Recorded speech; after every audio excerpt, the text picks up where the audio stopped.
বিন্দাস আছেন মোস্তাফিজ, মাঠেই প্রমাণ করছেন নিজেকে। 2014 সালে মোস্তাফিজুর রহমানকে প্রথমবার দেখেছিল ঢাকা ক্যাপিটালসের সহকারী কোচ আশিকুর রহমান। জাতীয় দলের সাবেক অধিনায়ক খালেদ মাহমুদ তাকে নিয়ে এসেছিলেন ঘরোয়া এক টুর্নামেন্ট খেলতে। তখন আশিকের কাছে বিশেষ কিছু মনে হয়েছিল মোস্তাফিজকে। তবে এক যুগ আগের সেই স্মৃতি ফিরে গিয়েও আশিক মনে করতে পারেন পুরো সময় ধরে একই রকম আছেন মোস্তাফিজ। মাঝে নেট বোলিং থেকে জাতীয় দলের সুযোগ পাওয়া, বিশ্বজুড়ে খ্যাতি, আন্তর্জাতিক ক্রিকেটের সাফল্য কোনো কিছুই বদলে দিতে পারেনি তাকে। সে কথাই কাল সিলেটের সংবাদ সম্মেলনে বলেছিলেন আশিক। মোস্তাফিজ এমন একজন মানুষ যে কোনো কিছু নিয়েই চিন্তিত হয় না। সে স্বাভাবিকভাবেই নেই এবং বর্তমানে থাকার চেষ্টা করে। সে ভাবে যে আমার তকদিরে যেটা আছে সেটাই হবে। সে একদম মানসিকভাবে ফ্রি থাকে এবং 100 ভাগ দেওয়ার চেষ্টা করে যখনই সেখানে খেলে। আমার এটা পেতেই হবে এমন কোনো আসক্তি নেই তার। শেষ ওভারে মাত্র 4 রান দিয়ে রংপুর রাইডার্সকে 5 রানে জেতানো মোস্তাফিজুর রহমানকে অভিনন্দন জানাচ্ছে ব্যাট হাতে 50 পাওয়া মাহমুদুল্লাহ রংপুর রাইডার্স। মোস্তাফিজকে নিয়ে গত 2 দিনে রীতিমতো তোলপাড়ি হয়েছে। বিসিসিআই এর নির্দেশে আইপিএল থেকে তাকে বাদ দেওয়ার সিদ্ধান্ত নিয়েছে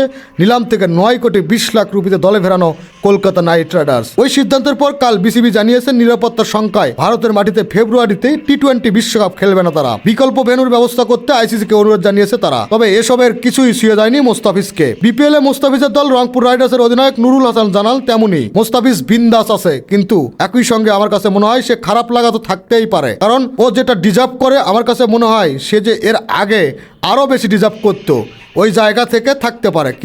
কিন্তু আমার কাছে মনে হয় যে ইটস ফাইন।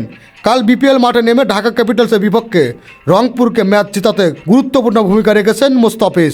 শেষ 3 ওভারে 25 রান দরকার ছিল ঢাকার। 18 আর 20তম ওভারে করতে এসে মাত্র 6 রান দিয়ে 1 উইকেট তুলে নিয়েছে তিনি। বিশ্বাস রেখেই মোস্তাফিজের হাতে বল তুলে দিয়েছিলেন বলেই জানালেন নুরুল। শেষ পর্যন্ত বিশ্বাস ছিল মোস্তাফিজ আছে। আকিব জাভেদও ভালো করেছে। অবশ্যই মোস্তাফিজ বিশ্বমানের বলার।